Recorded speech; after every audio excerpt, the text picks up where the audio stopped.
Hello, my name's Mark Small. I'm an attorney in Indianapolis, Indiana. My co-host here is Paul Ogden, also an attorney in Indianapolis, and we are on Civil Discourse Now, our show.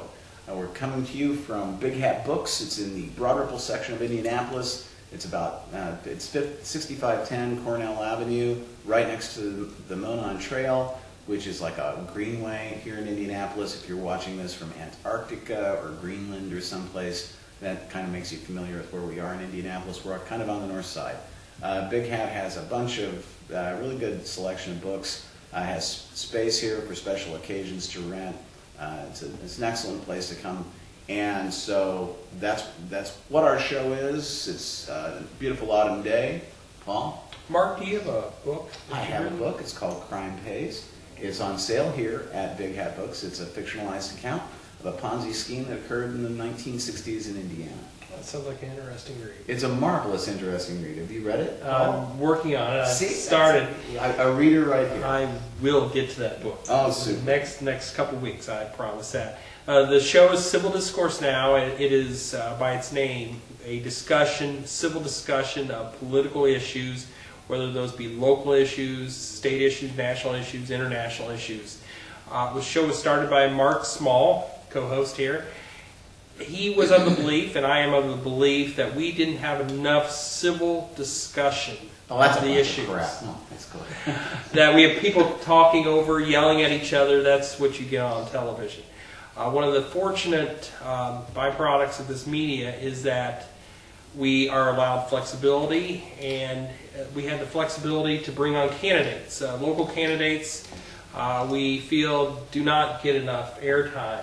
And having this show, we have been fortunate enough to have a number of candidates on our show up here and answer questions. And what might not be evident to the viewers wherever they are right now is this Tuesday, this is Saturday, November 5th, we'll be downloading tomorrow, this afternoon and tomorrow, for the internet. But the election here in Indianapolis is on Tuesday.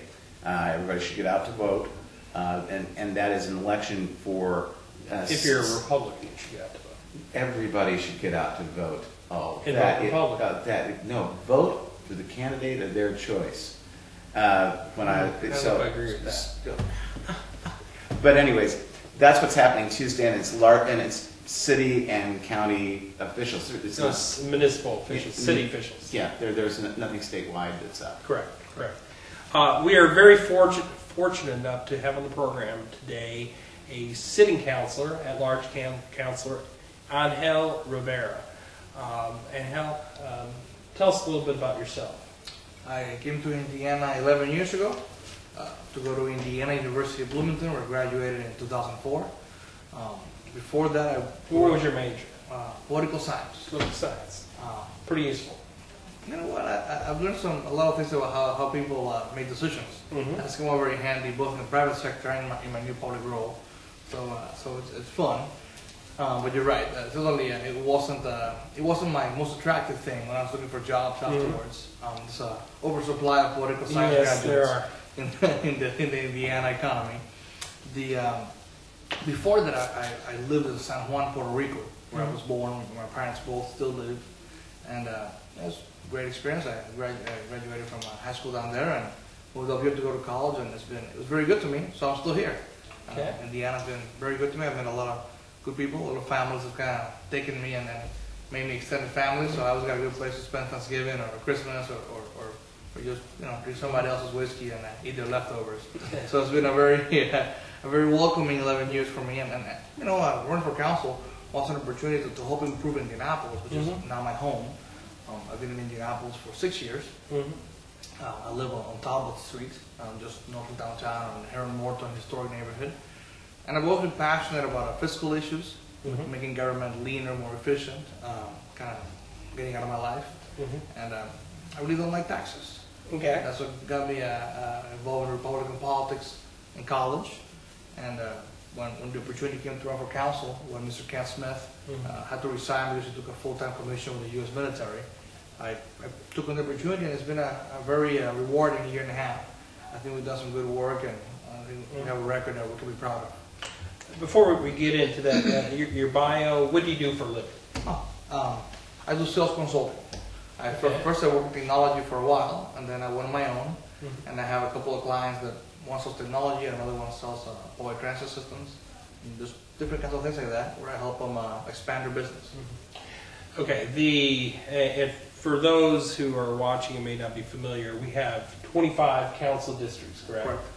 And you are an at-large councilor. What does that mean? It means that I represent the whole county. Thanks to Unigov, or because of Unigov, we have a council that takes both Indianapolis and Marion County. So we represent everybody in Indianapolis, but also everybody in the other cities within Marion County. So like Lawrence and Southport and Speedway. Okay. So, but you actually live downtown, correct? Right. I say downtown, I Center Township. yeah. Okay. Yeah, I think I'm one of two Republican elected officials who Yeah. represent Center Township. I was going to say I don't know if there are any I think there's one Republicans one judge. Are there any Republicans on the township council? I think the township board, no, there used to be one. There Otherwise used to to be be on one. it, but I don't think Correct. anymore. Correct. So when did you get elected to the council? The caucus was on March 1st of last year, 2010. Okay. All right. What are the big issues that you dealt with?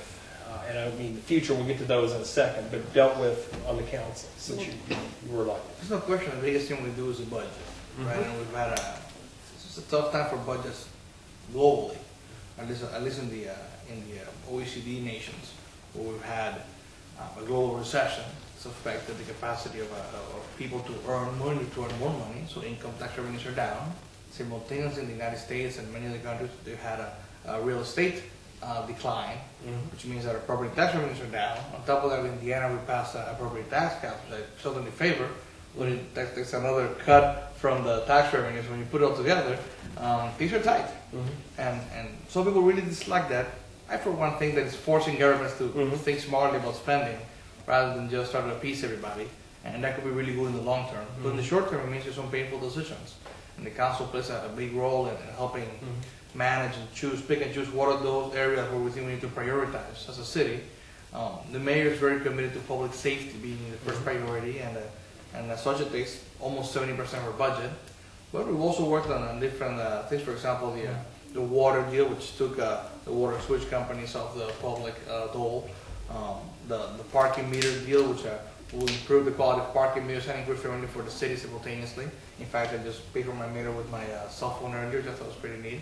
I hadn't used the Park mobile application before.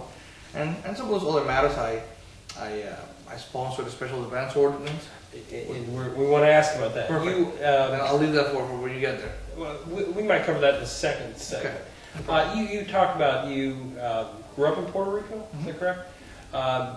And you said I'm always interested in this because my parents are actually Democrats. I became a Republican because of conservative philosophy. Were your parents Republican or Democrat or not political at all? They were both pro-statehood, which is the main issue by which you can identify yourself in Puerto Rico. They're both pro-statehood. They're pro-American. We're U.S. citizens, and we're proud of our country, the United States. Dad would probably have described himself his whole life as a conservative among liberals and a liberal among conservatives, kind of not necessarily middle of the road. He's very much for civil liberties and for kind of more libertarian values in general. So in some issues he would have fit in one party, and some issues he would have fit in the other. Mom, I'm not sure. I think mom is less political, but certainly also similar feeling like me of kind of leave taxes as low as you can and let me fend off for myself. I'll get by. One question I wanted to, I don't know exactly how to phrase this. I was watching a program a couple of weeks ago in which a person, I forget what show it was, took issue with someone generalizing the Latino vote, the Latino population in the United States, and you mentioned you were from Puerto Rico, which is part of the United States, but she made an interesting point, and she said we come from different heritages, from different places. Can you kind of expand on that? I mean, like in our own community, how is that reflected here? Well, We have a link, and the link is part of the Spanish language for especially the new arrivals, and also maybe some of those cultural aspects of the Spanish colonialism left in Latin America, which are prevalent, I think, from the Rio Grande all the way to Tierra del Fuego at the end of Argentina and Chile. There's also some differences, right? You see ethnically, for example, Central American countries have had huge cities of natives before the Spanish arrived. So the population, the ethnic composition, the cultural composition has a much bigger influence from the natives that are still there, right? There's still large populations of what we call Indians in the U.S. In Central America. They're still a key, probably the major segment of society. And in the Caribbean islands, in Puerto Rico, and Cuba, and the Dominican Republic, the Indians are pretty much exterminated, genocide. I mean, there's really no sugarcoating, right? They were put into hard labor, and really the ethnic composition is, there's some Indian heritage left, but it's mostly Spanish and African, because there was a heavy influx of African slaves. In Cuba, they were over 80% of the population. In Puerto Rico, they were probably in the 15%, 12% range at their peak. And my numbers are about 10 years old, so if new research has been done since then. Sure. So there's no question there's different in ethnicity and culture as you travel through Latin America, and you go to Argentina and Chile, and they're much more European, because they weren't that heavily populated in the Spanish Empire. They were mostly Spanish colonies, and then you got all these Italians and Germans and moved down there. And I had a very good friend in high school who was Argentinian, and her last name was Slavic. And my other buddy from Argentina, his last name was Rebagliati, Italian, right? So it's really interesting just how Latin America in general, how diverse we are, not only within each other, country to country, but also even within each country. But there's also some heavy, strong cultural ties that bind us. So to say the Latino vote is just one, not being correct. Puerto Ricans tend to be the most Democrat, probably ethnic group in the United States, whereas Cuban Americans tend to be quite more conservative. Mainly because they had that experience of communism, they realized it's a bad idea.